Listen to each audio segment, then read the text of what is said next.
Hallelujah. Is it the freezing of the tongue or of the lips? Hallelujah, bazalwane. Ngiyanibingelela umama Mpostoli, the leadership of the church, ngiyanibingelela abakhona. Ngibingelela obaba nomama, mkhulu nogogo, our youth and the junior church. I greet you in the name of Jesus. Should there be anyone who's a visitor today, please raise up your hand wherever you are, so that sikubingelele nawe ngokukhethekile, sikrecognize. Hallelujah. So kusho kona ukuthi amathumbu wendlu lawa khona. Hallelujah. Ngithi kukhulunywa kanjalo kuthiwa indlu ayihlanze isale namathumbu wayo. So kuthi ukuthi laba bakhona namhlanje amathumbu wendlu. Hallelujah. uNkulunkulu anibusise bazalwane. Siyambonga simkhonze kamnandi kakhulu kwaze kwabalana. Hallelujah. No Esther naba siyababona bemabokoboko sibonga ukuthi bayabhekeka babuya sebefake nama-specs. Uhambe engafaki nama-specs ngambona bazalwane umebuya ufaka ama-specs. uNkulunkulu umuhle, mshayeleni izandla bazalwane.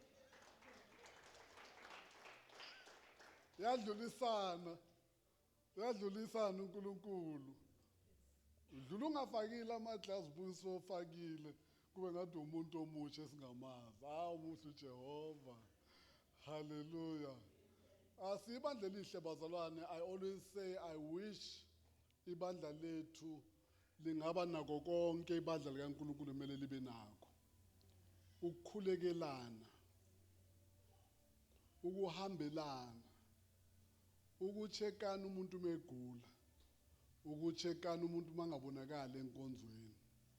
Izinto ezidefine ibandla lezi. Uma sisebandleni elabantu abangazenzi lezi zinto, akulona lakaNkulunkulu. Ngahle kube ibandla. Sihlulwa na ibandla labantu abaphuza utshwala ebareni, bayachekana umunye mengaphilile. Hallelujah. Bahlabelela ingoma zokukholwa. Bazama ukubonisa nini ukuthi makholwa kwenziwa kanje uma umuntu awumuntu wenu. So ngiyazi ukuthi ngiyabacheka nomama umsiza laphana, ngiyazi makathi esibhedlela abazalwane bebaya bayomcheka bamkhulekele. uNkulunkulu anibusise bazalwane. Ningenza ngibone ukuthi ngempela ngihola ibandla. Hallelujah. Zishayeleni izandla phela. Hallelujah. Praise the Lord. Emavikini edlule bengifuna nje ukusho ku-worship team something. I think I kept on forgetting.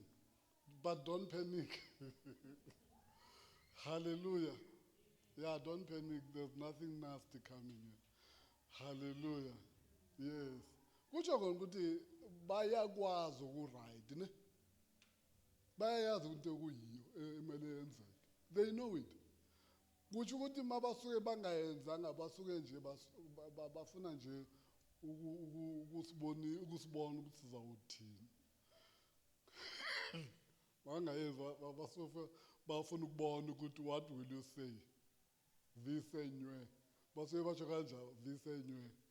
Hallelujah. But mawungabheka amaviki lana adlule namhlanje bayayazi labantu into emele bayenze. Uyabona? Niyabona bazalwane? Bayayazi into abayenzayo. Bashayeleni izandla futhi. They know what to do, these people. They are good at it futhi. Zishayeleni nani. Zishayeleni nani izandla. Zishaya izandla. Bashaya izandla ze-humility. Uyazazi izandla ze-humility. Umuntu mayashayela izandla ze-humility. Hallelujah. Awusambonga uNkulunkulu bazalwane muhle kakhulu. Nalaba ababirthdayayo ke sithi happy birthday nakunina, nikhule nikhokhobe. Hallelujah. Isizulu ke ningangiphenduli nithi hayi asifuna ukukhokhoba, cha isizulu. Sinjalo isizulu. asitolokwa asitshentshwa siye kwasinjalo kuthiwa ukhule ukhokhobe sikhuluma kanjalo waze wayiguqula kusisi isiZulu wangisho uyeke nje njengoba injalo uma ufuna ukuyiguqula lethi isuthu. Praise the Lord.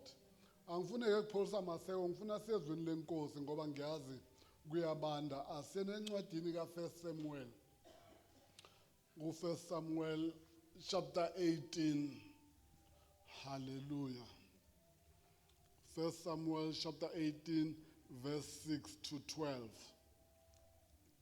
uSamuel uqala isahluko sika 18 ishumi nesishiyagalombili. Hoping you hear what I'm saying. Iverse lesithupha uyoma eshumini nambili. Kwathi ekufikeni kwabo uDavide esebuya ekubulaleni umFilisti, abesifazane baphuma emizini yonke yakwa-Israyeli behlabelela besina ukuba bamhlangabeze uSawule inkosi ngezigubhu nangokuthokoza nangezinkenenezo. Abesifazane bavumelana ngokudlala bathi uSawule ubulele izinkulungwane zakhe, kepha uDavide izinkulungwane zakhe eziyishumi. uSawule ubulele izinkulungwane zakhe, kepha uDavide izinkulungwane zakhe eziyishumi. uSawule wathukuthela kakhulu. uSawule ubulele eziyikhulu, uDavide ubulale izinkulungwane eziyishumi. Amen. Yes. uSawule wathukuthela kakhulu, laba libi lelo zwi emehlweni akhe. Wathi bamnike uDavide izinkulungwane eziyishumi, kepha mina banginike izinkulungwane nje. Sekumsalele umbuso kuphela. uSawule wambheka uDavide kusukela kulolo suku kuya phambili. Kwathi ngangomuso umoya omubi owavela kuNkulunkulu wamehlela uSawule, wabheva phakathi kwendlu. uDavide wayebetha ngesandla sakhe njengokwenza kwakhe izinsuku ngezinsuku. uSawule wayenomkhonto wakhe esandleni sakhe. uSawule wawuciba umkhonto ngokuba wathi, ngiyakumbhujela uDavide edongeni. Kepha uDavide washalaza phambi kwakhe kabili. uSawule wamesaba uDavide ngokuba uJehova wayenaye, kepha wayesesukile uSawule. Amen. Praise the Lord. uNkulunkulu akubusise ufunde kahle kakhulu. Ngifuna silungise la mina nawe senze khona iphutha. Lithi kahle kahle iBhayibheli lapho uSawule ubulele izinkulungwane zakhe, uDavide ubulele izinkulungwane eziyishumi. Yes, ngifuna nje silungise. His thousands and David his tens of thousands. Nizongixolela ke bazalwane, angisazi kahle ke isuthu. Angazi yini inkulungwane ngesuthu kodwa 1000 nibambe lapho 1000 manibambe nje 1000 isuthu leso. Hallelujah. Ngisona suthu lese ki 1000. Praise the Lord. Do you understand what is happening in this verse bazalwane? After David had killed Goliath, uGoliath ebekade yisiqhwaga. Hallelujah. uGoliath ebekade yisiqhwaga ethusela uIsrayeli.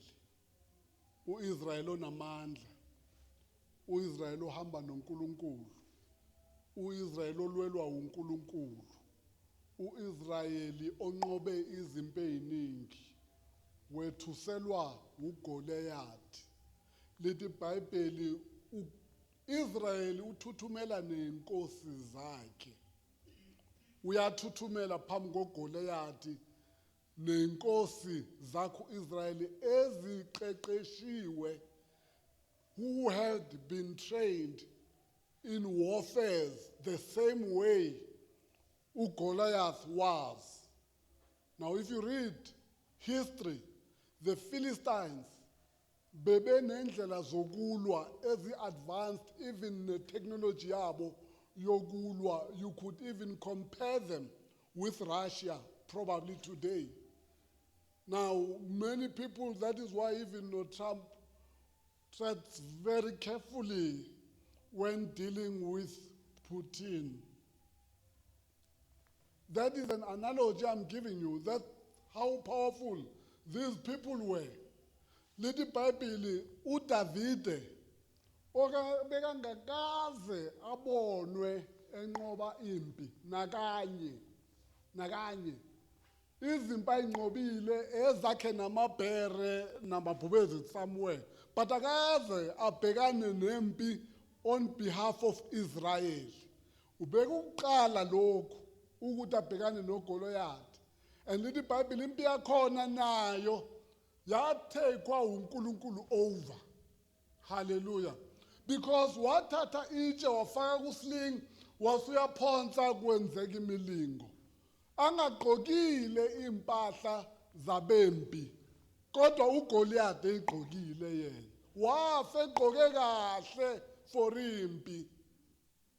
Wafe ready for impi ebhekane nomfana ongakaze alwe namuntu. Manje lithi iBhayibheli uma kubuywa lapho kubuywa empini kule verse esilifundayo lithi iBhayibheli abesifazane iBhayibheli specific here. Lithi abantu bonke lithi abesifazane. Abesifazane bayaqatha. Yes. Bayaqabanisa in simple language. Baqatha uDavide noSawule. uDavide noSawule baqathwa abesifazane. Linjani iBhayibheli nje? Lithi bahlabelela obani? Abesifazane.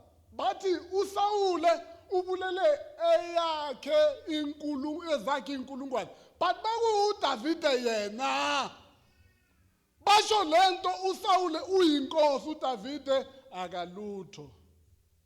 Yabona uNkulunkulu bazalwana akasebenzi ngodumo lomuntu. Usebenza ngamandla wakhe emntwini omethembayo.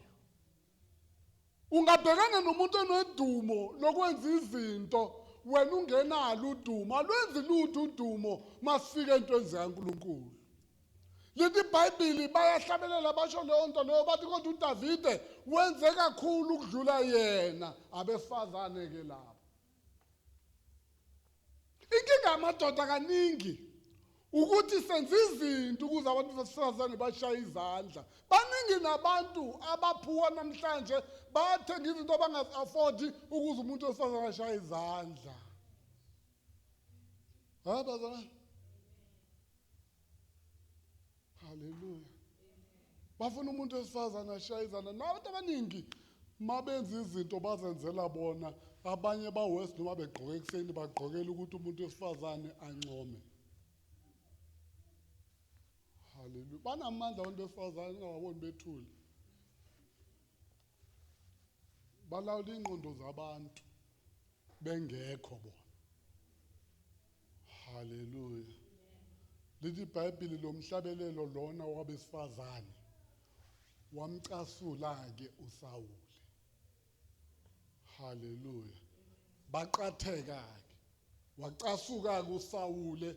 Lithi iBhayibheli wathatha umkhonto wafuna ukufaka kuDavide, wafuna ukubulala uDavide. Lithi iBhayibheli uthe meka ujikijela uDavide eluded twice. Wahamba wagcijeka obondeni. Hallelujah.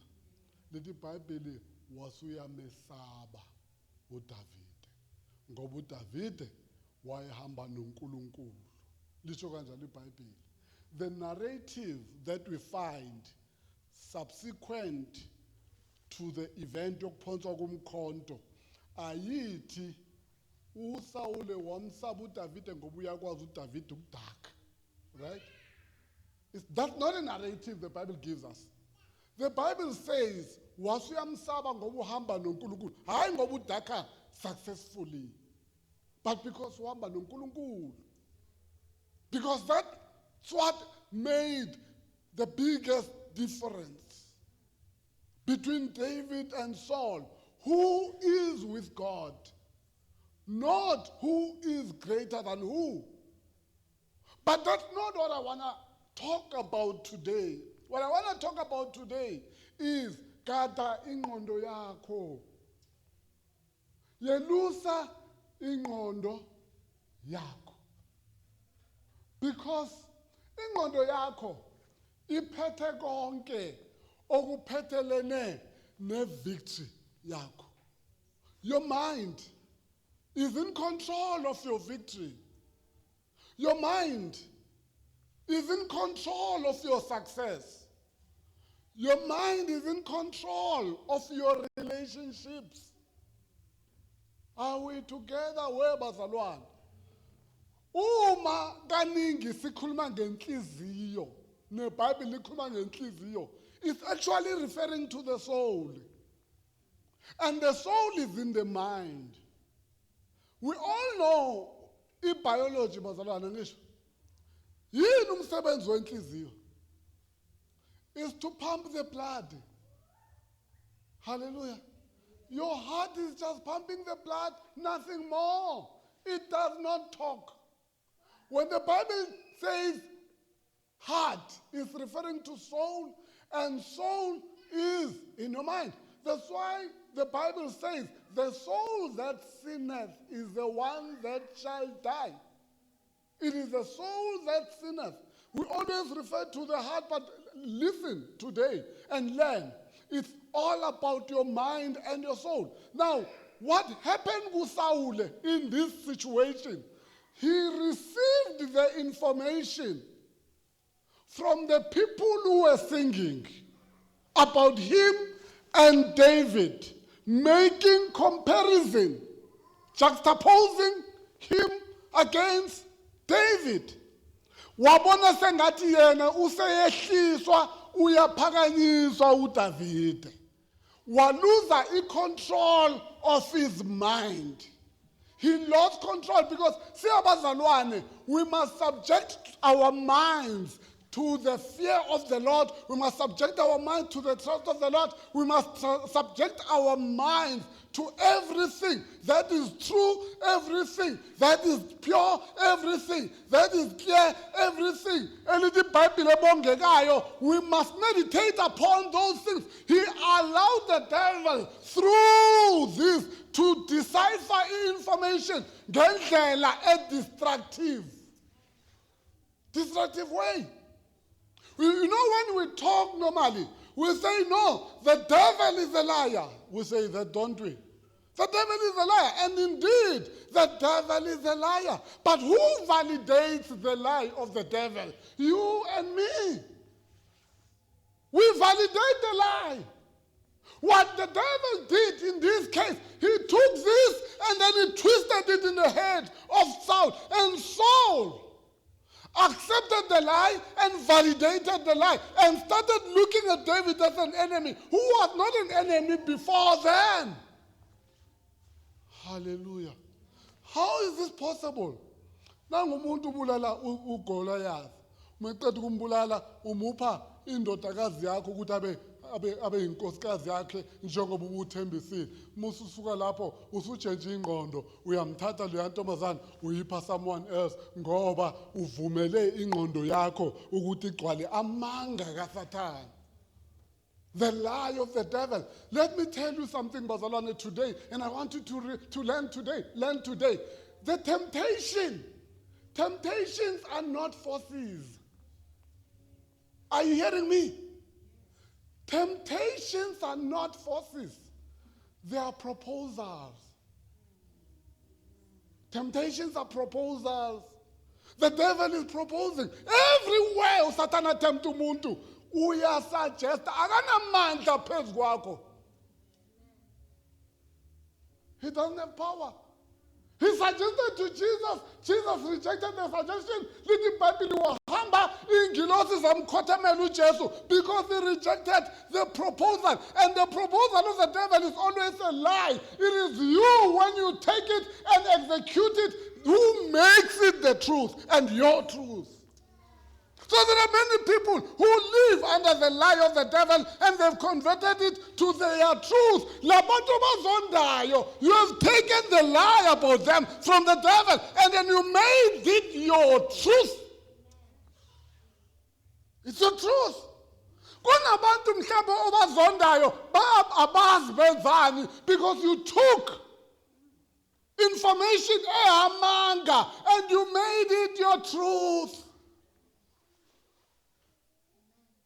Athana nameni bazalwane. Athana nameni. Hallelujah. It is your truth. It's not the truth. It is your truth. It is derived from the devil's lie. Usatan ukhulume amanga wena wavalidator.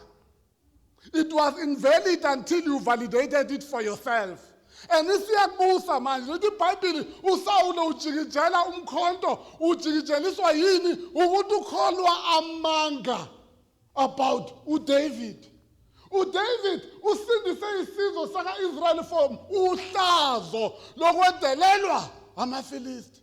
Sekunokuthi abongwe uNkulunkulu ngoDavide. No, uSawule allows the narrative, the destructive one, the toxic one. God is not a God of toxicity. That is why the Bible says, love your enemies, pray for them. Because when you don't do that, you're going to pray toxic prayers. Father, destroy them, bring the fire, but there's a toxic prayer. God, hey, but let me tell you, the Bible talks about the vessel, the golden vessel full of the prayers of the saints. And in that vessel, the toxic prayers are not accepted. Toxic prayers are not accepted because they emanate from the negative energy. Your mind determines energy. And whether positive or negative energy, it is determined by what comes into your mind. And then you exude negative energy. You are full of Now Saul was full of negative energy because of what he listened to. Ziningi izinto ozizwile zakwenza mhlambe ngikhuluma nawe nje, you are toxic. You could be toxic someone. Lana ukhona kunakuthula. Webazalwane, ingqondo yakho determines how peaceful you become as a person. Your peace and your joy depend on how much you control your thought processes. They are under your control. They should not be on autopilot. They should mele alawulwe imicabango yakho ilawula uDavide uthi imicabango yami nemizindlo yami ayamukeleke kuwena Jehovah. Why does the Bible say that? It's because God has given you the ability to control what comes through and what goes out and how it impacts you. You can look at anything together with me, but mina ngiyiprocess it different from you because of my predispositions. How do we put this in Gesizulu? Predispositions. Yeah. Well, Nesvenda, what do you say? Predispositions. We want to ukhulumise into bazalwane. We're trying to. You are predisposed. Moment you are predisposed, and you can be delivered. Because I once spoke about triggers, right? On to innovation. Predisposition is a result of your upbringing. There are people who are negative by nature, not by nature because of predisposition. They are socialized to be predisposed like that. But easy. Hallelujah. ba-interpreta negative anything. Praise the Lord. They don't last in any relationship. Kunabantu ama-relationship wabo zange last because they misinterpreted. They are predisposed to see things. They are always victims in situations. They don't take a back seat and say, what if I'm wrong? Do you ever do that when you think negative about other people? What if I'm wrong? Sengichitha ama-relationship amahle kanje. What if I'm wrong? What if ngicabanga wrong? What if? Do you take a back seat and do that? What if lo muntu uyidlapha ngokukhuluma? Akayimini kabi but uyidlapha lokukhuluma. Khona abantu abamadlapha ngokukhuluma. Ne? They are reckless in speech. There are people who are reckless in speech. Praise the Lord. It could be the issue of emotional intelligence, but they are reckless. When you always think ukuthi they mean ill, but no, sometimes they mean well. Iphuma nje.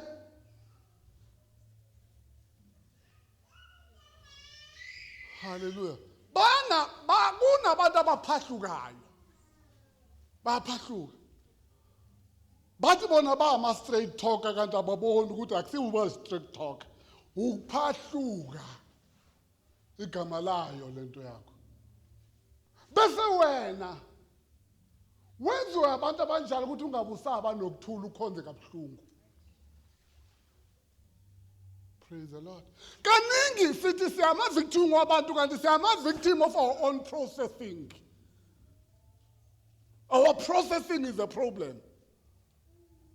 Izinto ey'ngena engqondweni zethu bazalwane zi-under our control ukuthi ziproduce what results is under our control. We can take control or we can stop taking control and let those things decide for us how do we belong. We can throw ama-swats nama-asegai ebantwini bangenzanga lutho because inkinga isemakhanda ethu. Lesi iBhayibheli umpostoli Paulo makhulu uthi ukuthula kwenkosi yethu uJesu Kristu kubuse what? Uthi ukuthula kwenkosi yethu uJesu kubuse izingqondo zenu. Akathi inhliziyo right? Uthi ukuthula kubuse ingqondo zenu because your peace depends on what's happening in that head. Your joy depends on what happens in that head. Kaningi ungafica miserable, ungekho happy, miserable. Hey, bazalwane, your happiness doesn't come in the possession of things. Uma umuntu ongekho happy uzoba unhappy. Unezinto ekumele zikwenze happy. Why? Ngoba ubani uyakudlula. uSawule wabulala ewakha ama-million ama-thousands, but because bahlabelela ngoDavid omedlulayo inkinga eyakhe isuccess ayisabalulekile ngoba bathi omunye ungcono kunaye. Uyabona umuntu ongena kuthula kanjani? uNkulunkulu angakupha okuyilona khaya elinokuthula. Bese ungabi nokuthula, ungabi ne-happiness because ngapha next door bana something ongenayo wena. That's what happens emntwini ongena kuthula. That's what happens. It has nothing to do nokuthi unani, it has nothing to do nokuthi awunani, but it has to do with whether the peace of our Lord Jesus reigns in your mind or not. If it doesn't reign, bonke abakupha imali, bonke abakupha yonke into balahla izipho. Ngoba uzothi the day bapho omunye uthi kodwa mina makusuku lwami bangipha kancane. Kusho wena. Inkinga yasesithenjini futhi that one. Inkinga yasesithenjini ngoba into yenza komunye kumele uyenze komunye. And wabayenzela abo babili still kuna comparison. Hayi lona mkhethela imoto emhlophe mina ngikhethela iblue. Kade ngisho vele ukuthi unenkinga ngami. Mina vele uyacompromise, ngiyicompromise. It's in your head. Into eyiningi bazalwane ezithatha ukuthula kwethu ezisenza singabi nama-relationship are-meaningful. They are in our heads. The Bible is full of those things. That's why the Bible says, let the mind that was in Christ be in you. And I want to show you how Christ operates. Uze emhlabeni uJesu uzofela izono zethu. It was not hidden from him. He knew that one day uyobethelwa esiphambanweni. It was not hidden from him. But bazalwane, awumuzwa anywhere ezenza iskepsela efuna iminikelo yabantu efuna ukuhawukela afuna ukusizela ukuthi hey mina ngiyobethelwa esiphambanweni bazalwane ngiyobethelwa mina esiphambanweni ngicela yazi bazalwane ningikhulekise ngiyobethelwa esiphambanweni hey one day is one day oh one day is one day is there a verse la ufuna khona leyo instead little Bible when he spoke about it one of his disciples hallelujah Peter said, no, it can't happen. He said to Peter, go behind me, Satan. He was addressing the Satan that was using Peter. He says, go behind me, Satan, because he had peace in his head and his mind that this is my purpose. It is my portion. That's what the person on ukuthula does. Umuntu anokuthula ukuthula kwakhe akuthathwa ukuthi ubani ungibheke kabi akuthathwa iloko. Hallelujah. It is your control of what is in your mind. The Bible says David, because of feeding his mind with a naked woman he was staring at, taking a bath. Ubhasheba lithi iBhayibheli wambuka lithi iBhayibheli masuka lapho waqalisa wenza izindlela zokumthola. Where did it start, bazalwane? Something came in his mind. Wasuyayivumela ukuthi produce ama-results lawa ewaproducile. Hallelujah.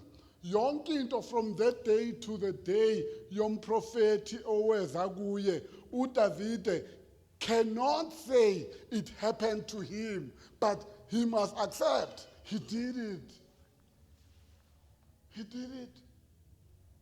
Praise the Lord. Praise the Lord.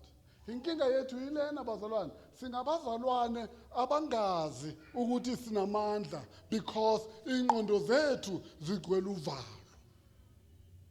Uvalo alukho enhlizweni, lula ekhanda lakho uvalo. Hallelujah. Hallelujah. The amygdala is in your head. Ne? It's in your head. It's in your mind. That's amygdala. It's in your mind. It is the way flight or fight is determined. Ne? Yes, whether you fight or you run is determined. It's determined there. Whatever that caused oSawule batatazele phambi koGoliath was in their minds. It was in their minds. IBhayibheli encwadini yamaRoma chapter 12 ithi bazalwane ngiyancenga nikelani imizimba yenu nithi ingqondo zenu zibe converted. When the mind of a person is converted, the way the Bible says, it starts accepting izinto zakaNkulunkulu azithembisayo as being truthful. The mind, it needs to be re-socialized to accept ukuthi wena usese owezo wasezulwini and into zezulu ezakho uyindlalifa yezulu. Uma iBhayibheli lithi uyinhloko awusiyena umsila, to the extent you are standing at the back, it's by choice. Hallelujah. And kaningi ne-acceptance of failure ila ekhanda lakho. You accept failure because bazalwane ubuningi bethu sihambile endleleni saqhuzuka sawa sahluleka sathi siyenza izinto sifuna ukuzenza zangaphumeleli, but ingqondo yethu ethe ngeke siphumelele ngenxa ye-setback eyi-1. It is our mind. Ukhwithe because of your mind. Nobody dragged you out of what you were doing. You quit Because your mind said, you can't make it because you failed, you had a setback. Instead of interrogating, why you failed. And if you can interrogate yourself, why you failed, you may find, you will find the answer. When you didn't work hard enough.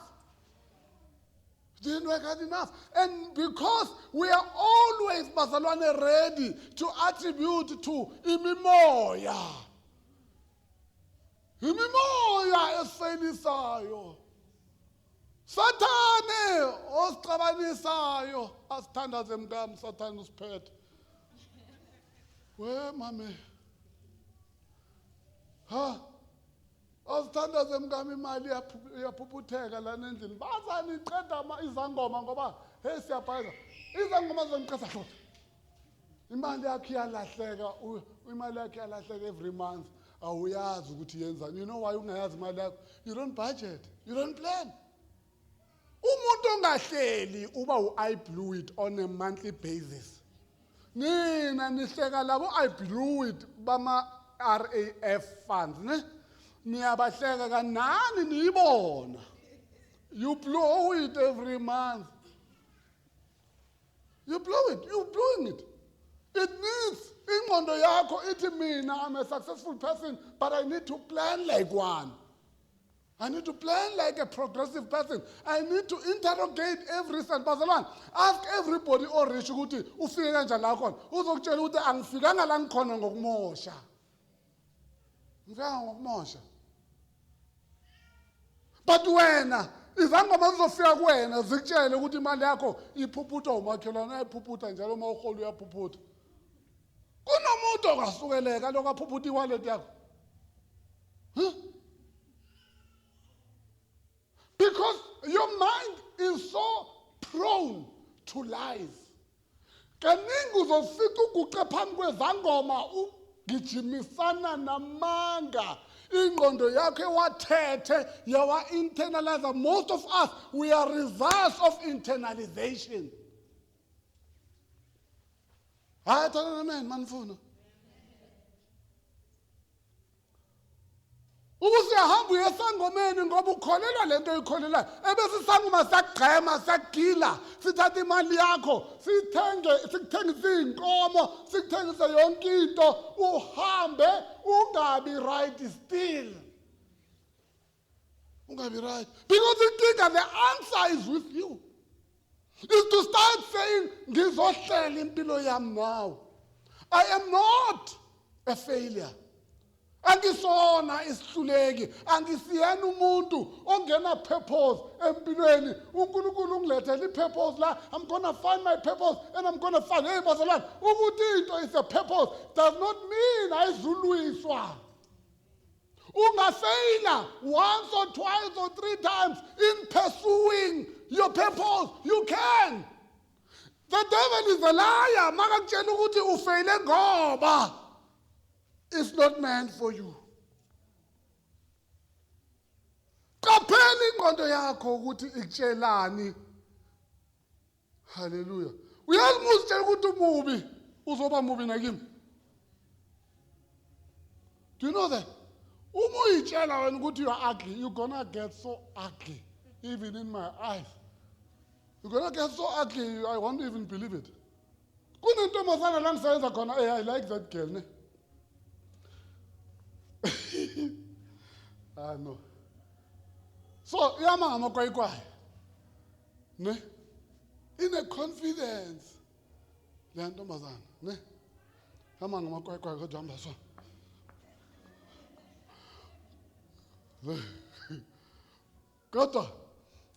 Kodwa ne? Uyayibona ukuthi iyazizwa noma ihamba. Akazi man. Hamba so.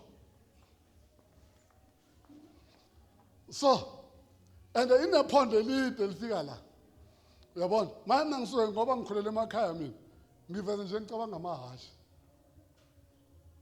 Yabona makahamba so. Uveze uze neswephu.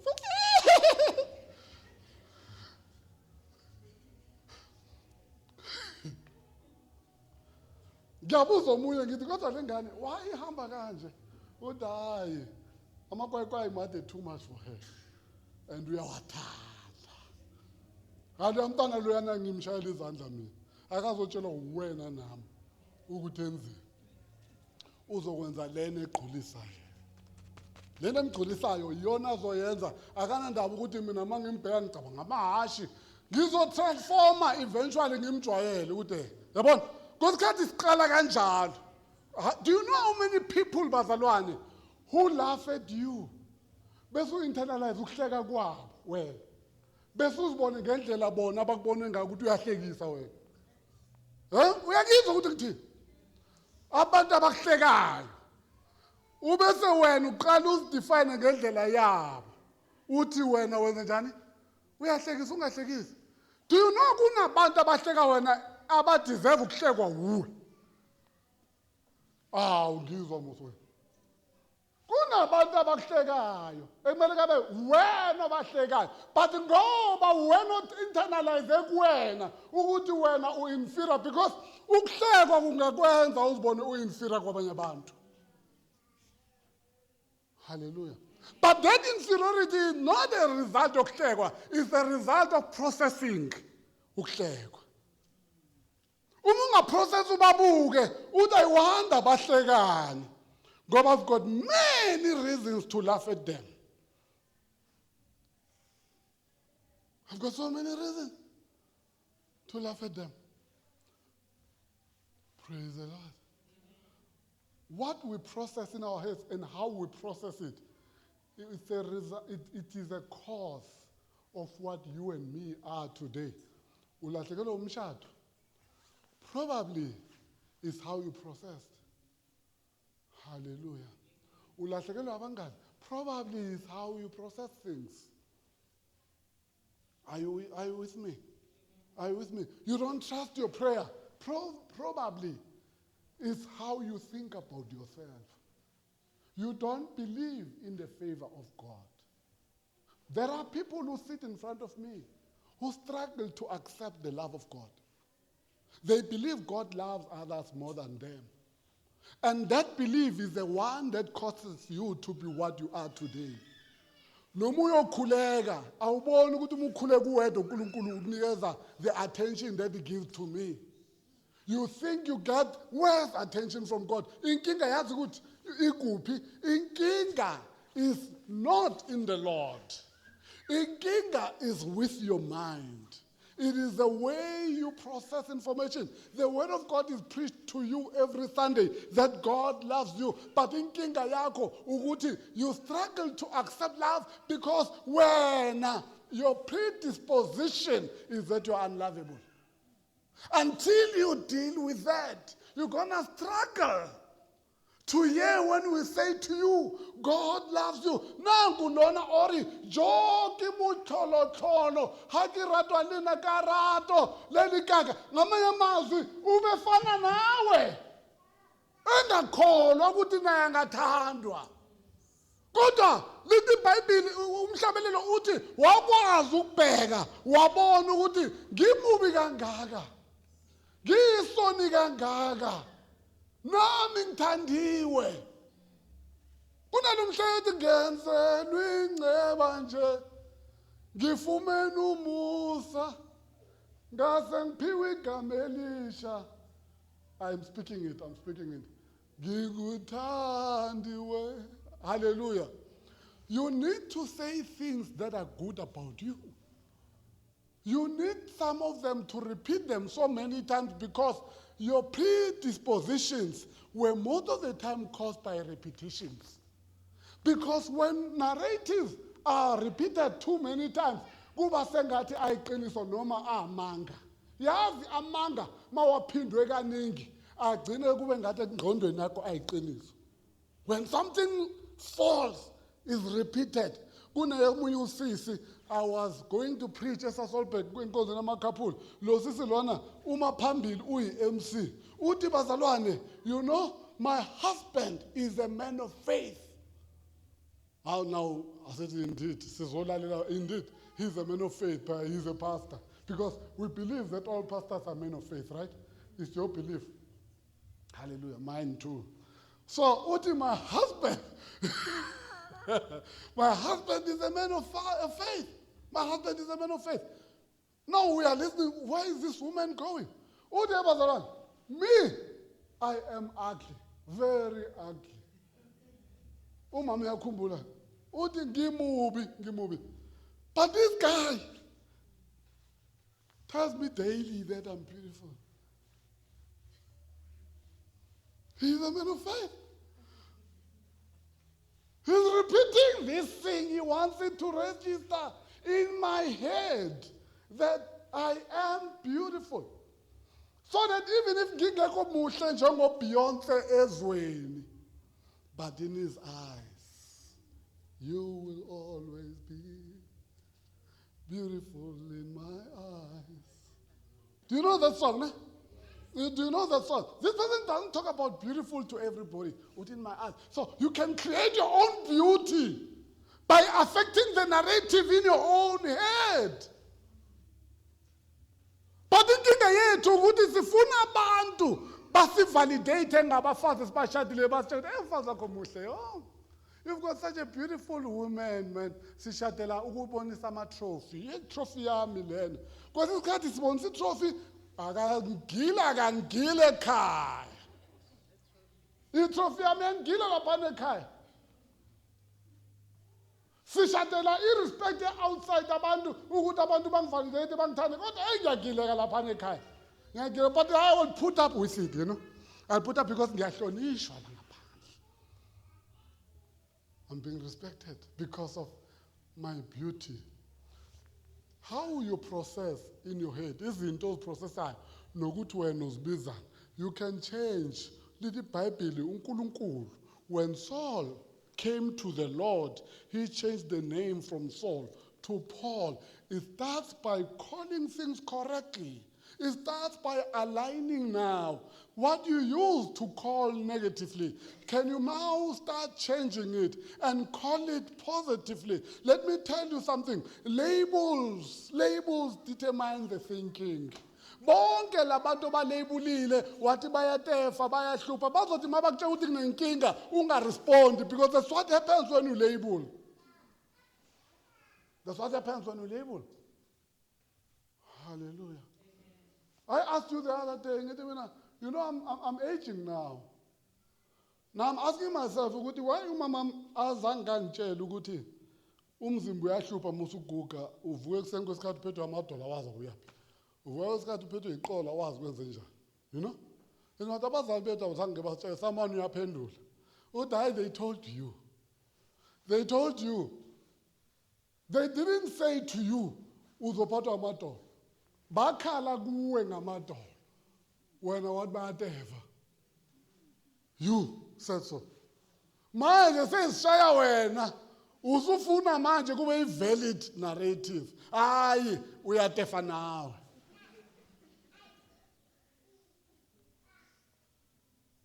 Hallelujah. Qaphelani bazalwane kwenzakalani emakhanda wenu. Ukuthula kwakho kusekutheni uqaphele. Kunabantu abama-agents of the devil to assist you to process negatively. Bagweme labo bantu.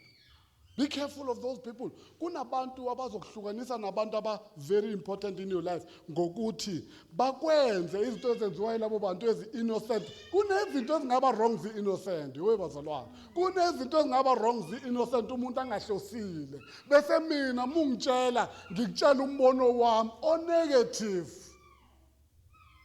Bese nawe uthathe lento engiyishoyo ubosubuswa yiyona. Kunabantu abahlelayo esontweni bama-result of other people's thoughts, not their own thoughts. Yini wafa ingqondo yini awukwazi ukuyicabangela wena. Ufuna mina ngizokutshela ukuthi uEsther lona umethi kuwe beyenzani. Ufuna ngizokutshela. Why ungakwazi wena ukube ngoba bazalwane umuzobuza umuntu obengekho into yenzeka. Uzombuza ukuthi umuntu mangathi kuwe ucabanga ngaleyo. Kunenkinga lapho ngoba okokuqala awumphangi context. Ngoba context is everything. Mangakubuza ngithi mina ngihlangene nomunye ubhuti laphana ejimini. Omunye ubhuti it happened to me. ngangibhizi ngijima ngiphamisa insimbi. This guy uyeza uthi, Gugu Thandayo.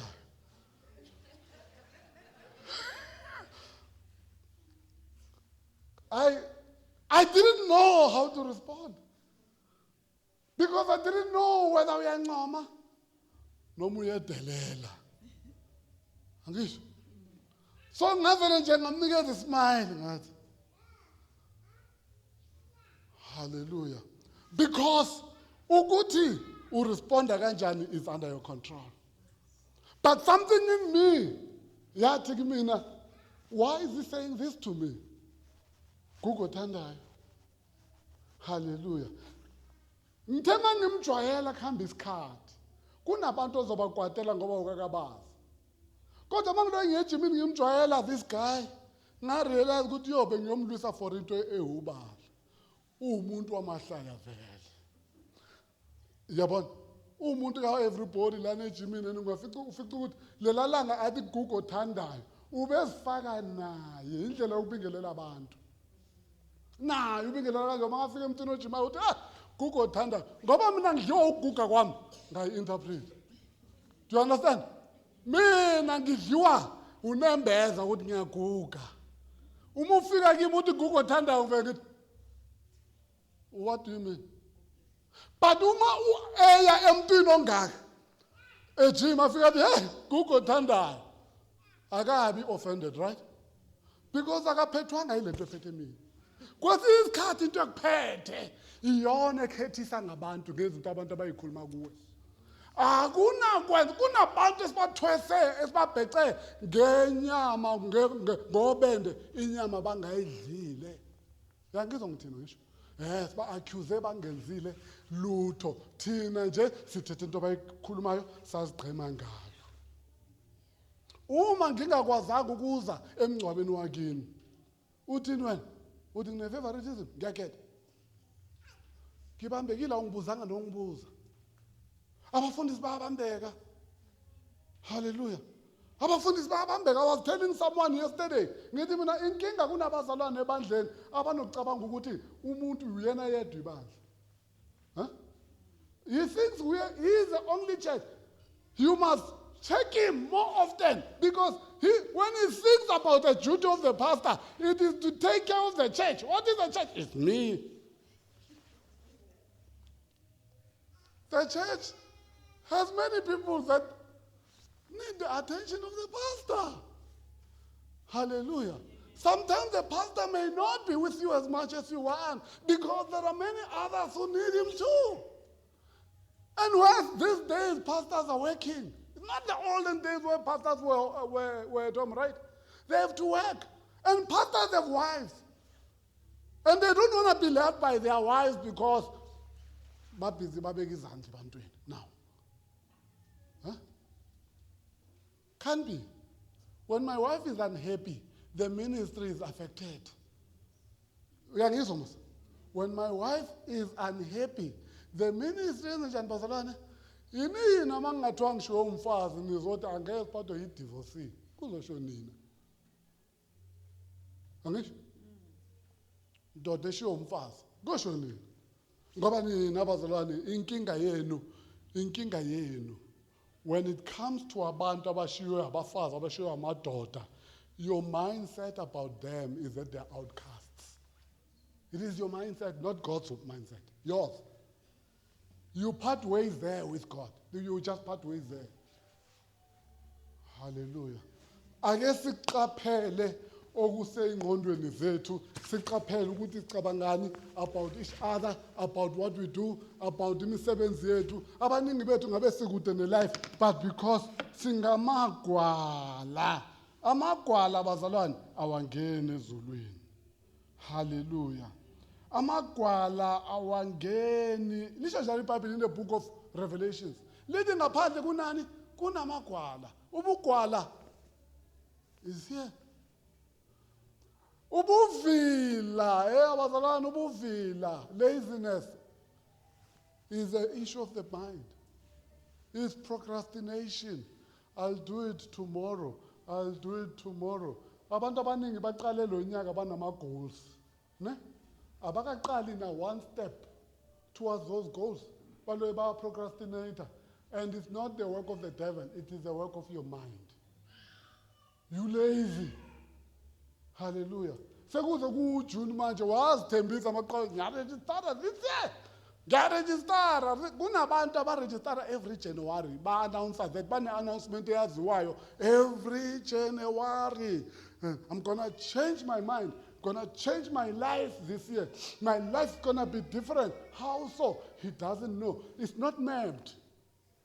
He doesn't even know what's wrong with his life. Change. He doesn't know what's wrong with it. How do you change something what's wrong with it? Hallelujah. I'm gonna change everything. Manje, we are in June. Nothing has changed. Everything is the same as it was last year. Uma ngabe waqala uJanuary engena mali yokukhokhela ingane, wathi uzoplana kahle this year. Sekasondela next year again uzoba ngena mali yokukhokhela ingane. Kunabantu esesibazi ngoJanuary baboleka imali. Ngoba unyaka nonyaka bashaya into eyodwa. It is not ubuthakathi, it is your head. That's why there's no planning. You live life haphazardly. You have no planning. You're not structured. Hallelujah. Anything goes where you are involved. Umukhaleli McDonald's, I'll interrogate ukuthi khona yini imali yesikolweni kusasa. No, McDonald's today. Bathini basenza nezwi lenkosi. Bathi hey, today lithi iBhayibheli lithi iBhayibheli. Tomorrow will take care of itself. When God gives you money today, He is making provision for future. Are you with me? When God gives you means and resources today, get it right, webazalwane. He's making provision for future. Do not squander that money njengendodana ulahleko, squander resources bese makufika isikhathi ubuze ukugijimela kuNkulunkulu, miracle Father, miracle.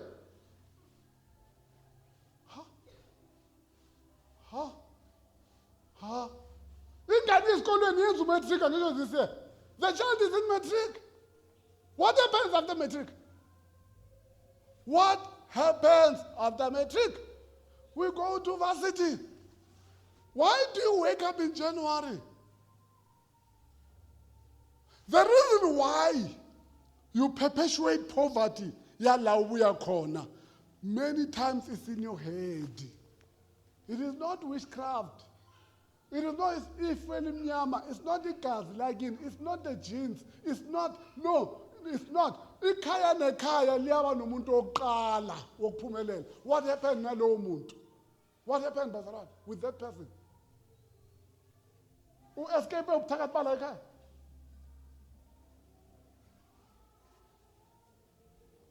God ingqondo yakho uzoba kahle. That's all Bazalwane I wanted to tell you today. uNkulunkulu uma ekhuluma noJoshua ukhuluma ngecourage. Ubuningi bethu Bazalwane, we don't even have courage to do things. We don't have courage. We lack courage. We lack courage. See, in courage Bazalwane is bindi. We lack courage. And ukuleka courage, courage is a thing of the mind. That's what it is. When you say I can, that's courage. I can and I will do it. That's courage. What caused David to kill Goliath was courage. Abaningi, uNkulunkulu noma amandla akhe are ready to work through you. They cannot because you lack courage. Sihlezi nabantu lana abangasetshenziswa uNkulunkulu ngendlela yamandla, but because they lack courage to stand out. Makunomuntu ogulayo lana to stand out and fundisa ume kancane. Today is me who's laying hands upon the sick. God has spoken. Kuba ne question in his heart. What if he's not healed? What if bazothi laba ngiyaphapha? Sisaba nina. Mina bazona ngimsabi mina. Mina nginsabi, mina ngumZulu. Thina amaZulu, umuntu samqonda. AsimZulu. Ngiyangizwa mos, samqonda umuntu. Angimsabi mina. Uma uNkulunkulu athi ngenze into, ngizoyenza. Uma ingenzeke emehlweni wenu, angimsabi. Akusho ukuthi ayenzekanga. Ngithi uyoNkulunkulu. Right? Ukuthi into anisibo ubufakazi bayo akungenzi ngidoubt amandla kaNkulunkulu. Me, I don't doubt the power of God simply because nina aniyibonanga. Inkinga yenu nifuna ukwenza izinto zikaNkulunkulu ukuthi nishayelane nina izandla. Uma ungaphuma kuleyo nto uzisete free uzoba usable by God. You will see your courage shall flourish. But you are the slave mentally. You can't be used. God has many people here. He wants to use them. He wants to use them. Even your attendance at church is an issue of the mind. All these things are the issue of the mind. You start, ubuvila, hey kiyabanda namhlanje, hey kiyabanda namhlanje, hey mangathi ngiyaphuma ngiyogodola. It's your mind telling you so. Ngile last week, ngile, awudingi phela nakhona ukuya esontweni every week, ngathi uyisiqila. Wena, it's your mind that is telling you that. Uthi bakhona abazaya every week. Why is it not you? Why is it not you? Who must go to church every week? Why is it not you? Hallelujah. Papa Chira is working. Mawumenza benchmark yakho, you are wrong. Every time he's off, he's here. He's here phakathi kweviki to pray. When you are sleeping at home, you have created this narrative ukuthi kuyingozi ukuzothandana. Uyingozi kuphi? Kodwa lana ukhona awuzivalele endlini. Uhamba lana ngaphandle. Amange siyitshela wona ayasibusa. uNkulunkulu sesaba abantu abacold. We've become cold because of what is in our minds. Hallelujah. But I'm calling the church today, I'm challenging you, bazalwane, ukuthi just please. God wants to work in the church, but our minds are doing what ingqondo zika-Israyeli were doing, ehlane. Ingqondo zika-Israyeli bedlala ngabo, ehlane. Ake silawule ingqondo zethu. May we stand on our feet. We thank you, Father. We bring the praise and glory to you. You are worthy to be praised. Akekho ofana nawe ngegama likaJesu Kristu. Ubusa kuze kube phakade. From ekuqaleni kuze kube sekugcineni. Wena awunasiqalo, awunasiphetho. UNkulunkulu ngazo zonke izinsuku, ngazo sonke isikhathi. In the name of Jesus Christ. At this moment, Father, we receive your word. Gratefully, we receive your word, Father God, wholeheartedly. We allow it, Father God, to transform our minds so that, Father God, your word may be receptible and acceptable in our minds. In Jesus' name, lithi izwi lakho babona amandla wonke ingqondo yenyama angeke ubone umbuso wezulu. Baba othandekayo, we pray today that align our minds to your will, align our minds to your power, align our minds to what you want to do with us. We do know that our minds, Father God, egameni kaJesu, sometimes cannot even fathom what you have for us. In Jesus' name, and they struggle. But teach us to accept what you say about us, about yourself, so that, Father God, we align without understanding, because eventually you shall give us the understanding, because the understanding is yours. It's not ours. Father God, without you we have no understanding. That's why your word says, lean not on your own understanding, because it's limited. It is only when we lean on your understanding that then we become unlimited in everything we do. Our socialization, our predisposition, and our predilections have caused us, Father God, to think in a way that is obstructive to your working. In the name of Jesus Christ, you are working in our lives all the time, but we are always interrogating your working, because our minds, Father God, need transformation. We thank you this morning for speaking to us in this fashion. We do know, God, Father God, became poor quality because of our minds. And right now I pray, set us free. Set our minds free, oh God, so that sizokhonza ngokuphelele nama-relationships wethu nabanye babothandekayo abe ruined because of how we processed. Sihluleka nokuxolela ngenxa yokuthi how we process. Baba Ngcwele, we aggravate the wrongs in our head. We build with aggravating factors without any mitigating factor because our minds work like that on the negatives. But we pray that today, Father, set us free from the negative thinking in the name of Jesus so that we may see the greatest things that you have for us in store. We bless your name, Father, even our healing or in our bodies, Father, sometimes it's held back because of our minds. This is the double-minded heart shall receive nothing from you. Father, fix our minds, and we thank you today. We bring the praise, the glory, and honor to you. Even nathi sayemakhaya today, usibusise nsuku zonke, singena siphuma. Right now I declare that we are the blessed nation. We are the blessed church. We are blessed families. In the name of Jesus, we are surrounded by God. We are surrounded by the angels. Father, we are covered under the blood of Jesus. Babona mandla wonke, anyone ozama ukusithakatha, he's abusing his monkeys, because you are God who controls everything. We thank you, Father, in Jesus' name. Amen.